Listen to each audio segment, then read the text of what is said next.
Dear students, good morning all of you. मेरे प्यारे विद्यार्थियों, मैं सत्यदेव त्रिपाठी आप सभी लोगों का एसएसटी क्लासेज में स्वागत करता हूं।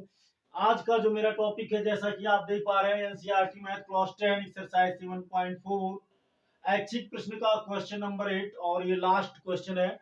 तो हम चाहेंगे आप शुरू से अंत तक बने रहिएगा और शुरू से अंत तक देखिएगा, और वीडियो आपको कैसा लगा जरूर कमेंट करके बताइएगा। चलिए हम टॉपिक पे आते हैं। क्वेश्चन दिया, बिंदुओं ए का निर्देशांक -1 कामा -1 है। दूसरा बिंदु बी है जिसका निर्देशांक -1 कामा 4 है। तीसरा बिंदु सी है जिसका निर्देशांक 5 कामा 4 है।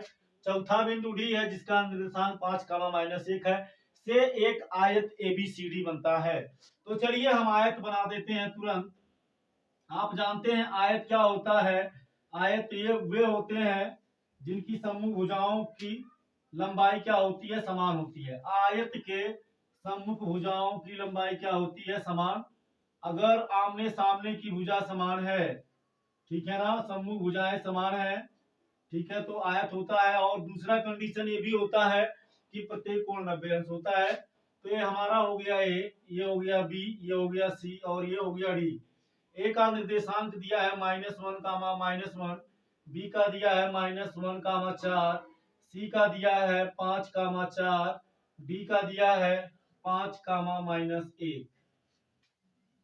ठीक है ना, 5 का दिया है, डी का दिया है 5 कामा -1। ठीक है ना, -1 कामा -1, -1 कामा 4, 5 कामा 4 और 5 comma -1। P Q R S A B B C C D D A के मध्य बिंदु है।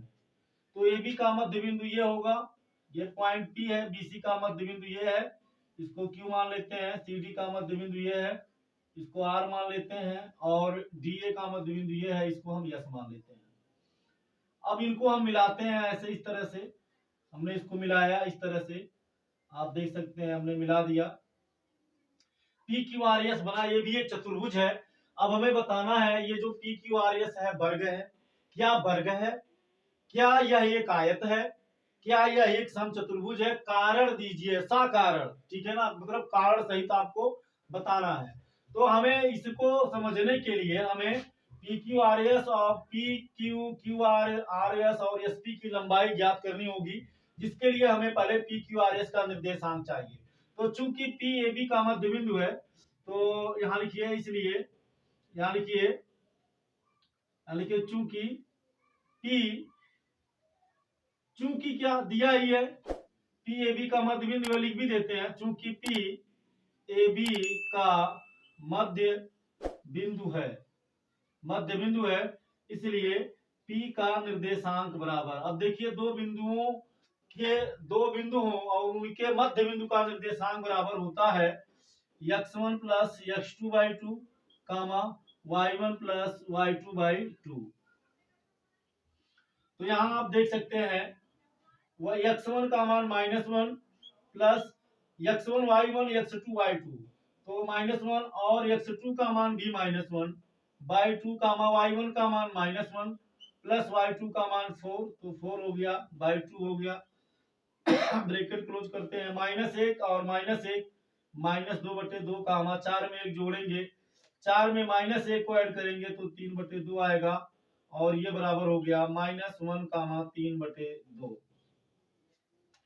तो P का निर्देशांक निकल के आया -1 कामा 3/2। इसी तरह से अब हम निकालेंगे निर्देशांक किसका, अब हम निकालेंगे निर्देशांक बिंदु Q का। ठीक है ना, ये भी मध्य बिंदु है, तो Q का निर्देशांक बराबर, अब Q किसका मध्य बिंदु है, Q जो मध्य बिंदु है ये BC का है। तो फार्मूला वही, x1 plus x2/2 y1 plus y2/2। तो x1 का मान हो गया -1 प्लस x2 का मान हो गया 5/2 का मान, y1 का मान हो गया 4 प्लस y2 का मान हो गया 4/2। ठीक है ना।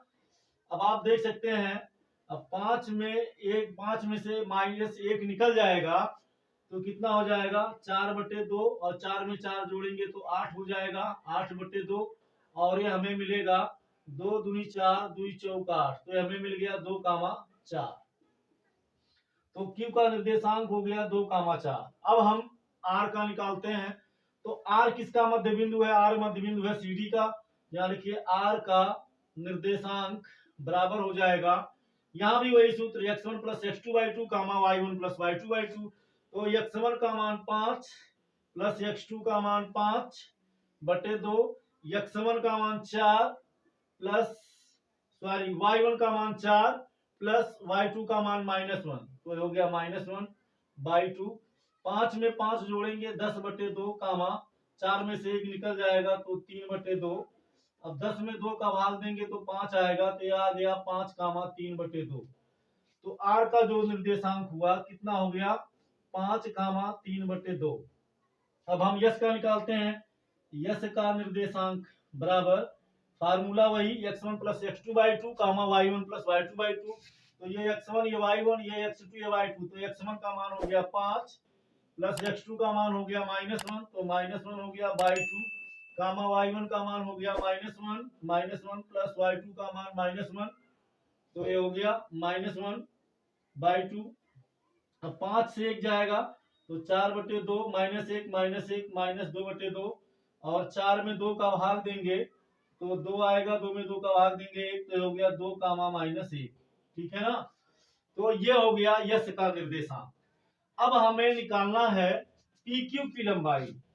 किसकी लंबाई? पी क्यू की लंबाई। तो पी क्यू की लंबाई बराबर फार्मूला √x2 माइनस x1 का whole square plus y2 minus y1 का होल स्क्वायर। अब आप देख सकते हैं पी क्यू में P और Q, तो x2 का मान ये x1 ये y1 ये x2 ये y2, तो x2 का मान हमारा कितना है 2 है, तो हो गया 2 माइनस x1 का मान कितना है, x1 का मान -1 है, तो ये माइनस और ये माइनस ये हो जाएगा प्लस y2। तो y2 का मान आप देख सकते हैं कितना है 4 है, तो 4 हो गया माइनस y2 माइनस y1 का मान 3/2, तो 3/2 हो गया। होल स्क्वायर करते हैं, ये बराबर हमें मिल जाएगा 2 में 1 जोड़ देंगे तो 3 का स्क्वायर हो जाएगा प्लस 2 चौक 8, 8 में से 3 निकल जाएगा।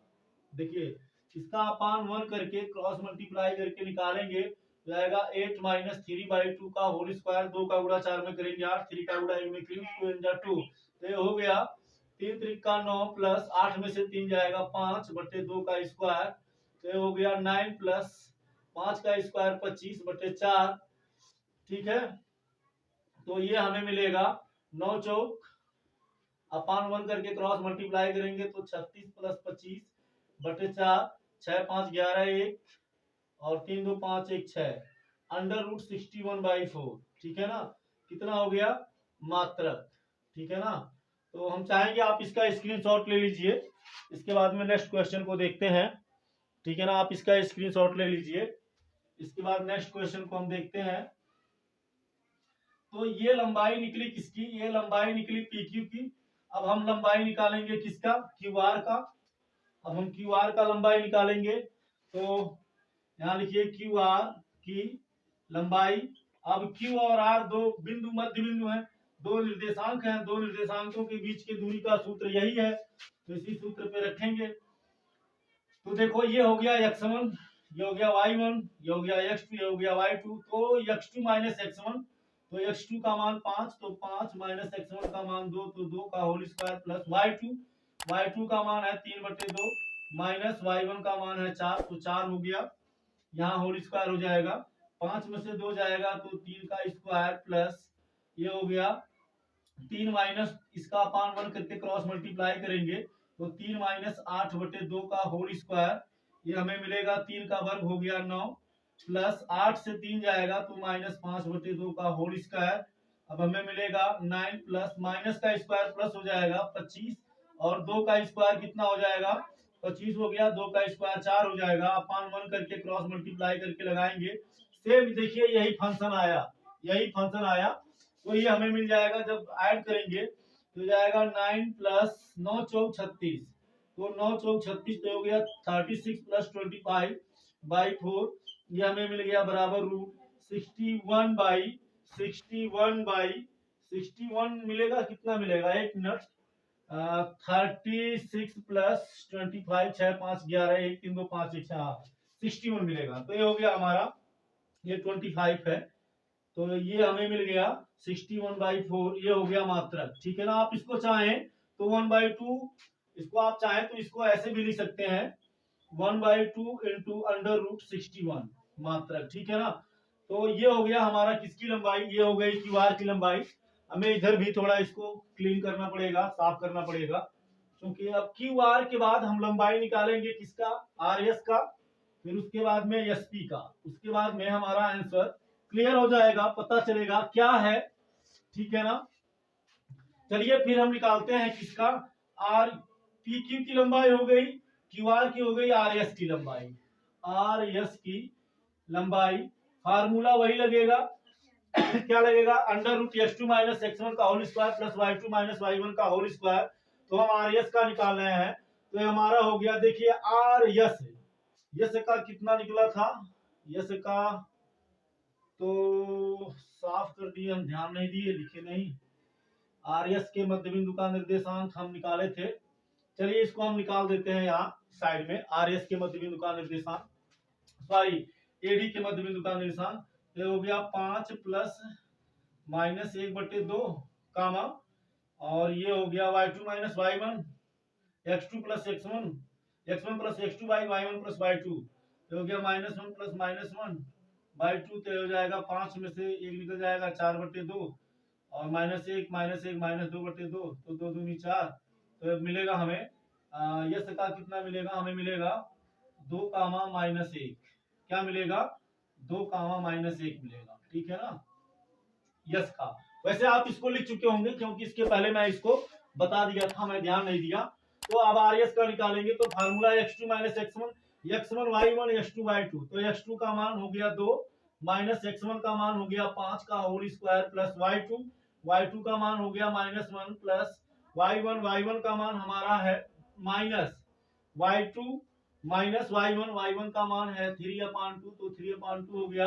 अब आप देख सकते हैं 5 से 2 जाएगा, ये माइनस है, प्लस तो सब्ट्रैक्ट हो जाएगा, तो बचेगा -3 का स्क्वायर प्लस ये हमें मिलेगा -2 -3/2 मिल जाएगा, अपान 1 करके क्रॉस मल्टीप्लाई करके जब निकालेंगे तो -3 का स्क्वायर हो जाएगा 9 प्लस -2 -3 -5/2 का होल स्क्वायर हो जाएगा।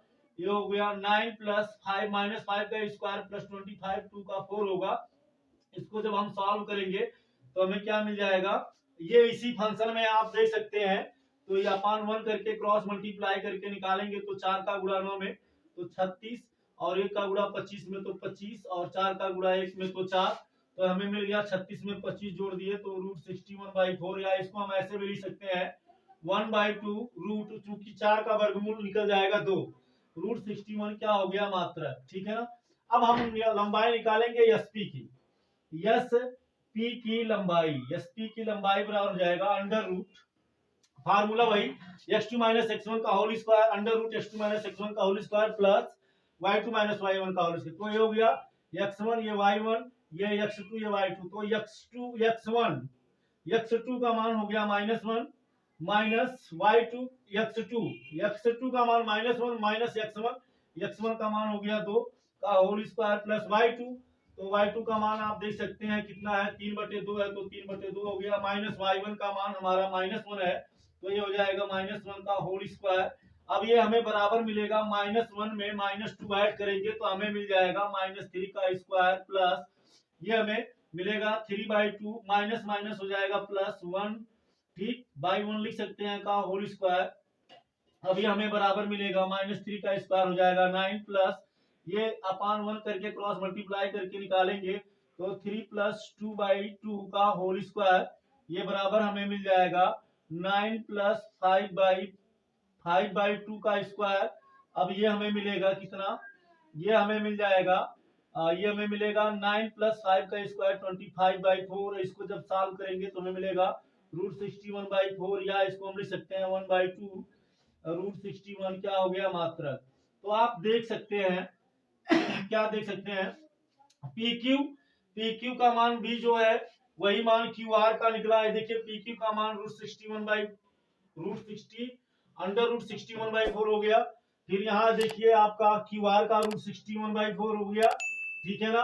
फिर आप आर एस का देख सकते हैं रूट 61/4 हो गया, एस पी का भी रूट 61/4 हो गया। तो चारों भुजाएं बराबर हो गई। तो अब आप देखिए, अब जब चारों भुजा बराबर हो गई तो या तो ये वर्ग हो सकता है और या तो ये क्या हो सकता है, समचतुर्भुज। चूंकि समचतुर्भुज की भी चारों भुजाएं बराबर होती हैं, वर्ग की भी बराबर होती हैं। अब इसे और क्लियर करने के लिए हमें देखना पड़ेगा ये वर्ग है या समचतुर्भुज। तो हमें क्या निकालना पड़ेगा, विकर्ण की लंबाई। क्या निकालनी पड़ेगी, विकर्ण की लंबाई। तो विकर्ण हमारा एक क्यूएस है और ये पी आर है। तो यहाँ निकालते हैं क्यू एस की लंबाई। तो क्यू एस की लंबाई फार्मूला वही x2 minus under root x2 minus x1 का whole square plus y2 minus y1 का होल स्क्वायर, ठीक है ना। तो क्यू एस, तो ये हमारा हो गया 2, y2 y देखिए x1 ये y1 ये x2 ये y2, तो x2 माइनस x1, तो ये हमें मिलेगा x2 का मान 2 है तो 2 हो गया, माइनस x1 का मान 2 है तो 2 हो गया का होल स्क्वायर प्लस y2, तो y2 का मान -1 है तो -1 हो गया।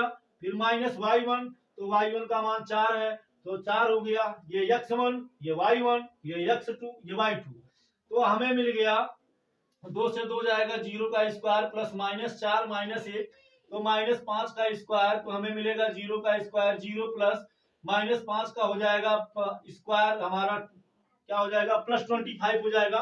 +25 में 0 ऐड करेंगे 25 का हो जाएगा 5 मात्रक, ठीक है ना। तो ये लंबाई निकल गई किसकी, क्यूएस की। अब हम पी आर की लंबाई निकालते हैं। किसकी लंबाई निकालते हैं, पी आर की लंबाई निकालते हैं। तो जब पी आर की लंबाई निकालेंगे, यहाँ निकालते हैं पी आर की लंबाई बराबर अंडर रूट, फार्मूला हमारा वही रहेगा, क्या रहेगा, फार्मूला हमारा वही है under root x2 minus x1 का whole square plus y2 minus y1 का होल स्क्वायर, ठीक है ना।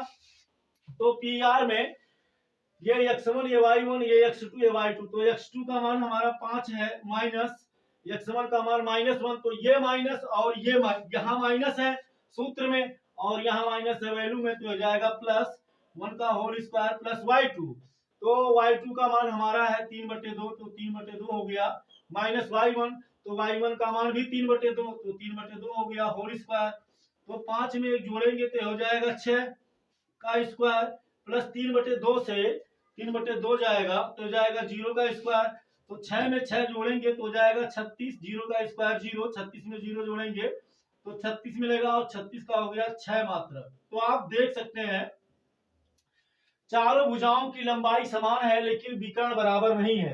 तो इसका मतलब क्या होगा, समचतुर्भुज होगा। यहाँ हम लिख दे रहे हैं, ठीक है ना, यहाँ पर हम लिख दे रहे हैं, यहाँ लिखिए चूंकि ए क्या है, पी क्यू बराबर, यहाँ चूंकि इसलिए लिखते हैं, इसलिए पी क्यू बराबर क्या, क्यू आर बराबर आर एस बराबर एस पी, ठीक है ना। चारों भुजा बराबर है, चूंकि क्या है, चूंकि P R does not equal to, P R बराबर नहीं है किसके, क्यू एस के, ठीक है ना। पी आर क्यू एस के बराबर नहीं। आप देख सकते हैं एक का मान कितना आया है, 5 आया है एक विकर्ण का और एक विकर्ण का 6 आया है, तो विकर्ण बराबर नहीं है। तो यहाँ लिखेंगे इसलिए चतुर्भुज पी क्यू आर एस एक क्या है, समचतुर्भुज है। क्या है, समचतुर्भुज है, ठीक है ना। क्यों, क्योंकि समचतुर्भुज की चारों भुजा बराबर होती है और विकर्ण बराबर नहीं होते हैं। अगर वर्ग होता तो चारों भुजा भी बराबर होते और दोनों विकर्ण भी बराबर होते। अगर आयत होता तो आमने मतलब सम्मुख भुजाएं बराबर होती। तो चूंकि ये चारों भुजा बराबर है तो ये दो कंडीशन फॉलो कर रहा है, एक वर्ग का एक समचतुर्भुज का। अब समचतुर्भुज है, अगर वर्ग होता तो चारों भुजा दोनों विकर्ण बराबर होते, तो चारों भुजा बराबर तो है लेकिन विकर्ण बराबर नहीं है, मतलब वर्ग नहीं है। अब समचतुर्भुज पे आते हैं। समचतुर्भुज का क्या कंडीशन है, चारों भुजा बराबर और विकर्ण बराबर नहीं होते हैं, तो चारों भुजा बराबर तो है लेकिन विकर्ण बराबर नहीं है। इसका मतलब ये जो हमारा पी क्यू आर एस आयत एबीसीडी में बना है, ये हमारा एक क्या है, एक समचतुर्भुज है, ठीक है ना। तो चलिए आज के क्लास में बस इतना ही। वीडियो आपको कैसा लगा जरूर कमेंट करके बताइएगा। एसएसटी क्लासेस आप सभी विद्यार्थियों के उज्जवल भविष्य की कामना करता है। थैंक यू सो मच, जय हिंद।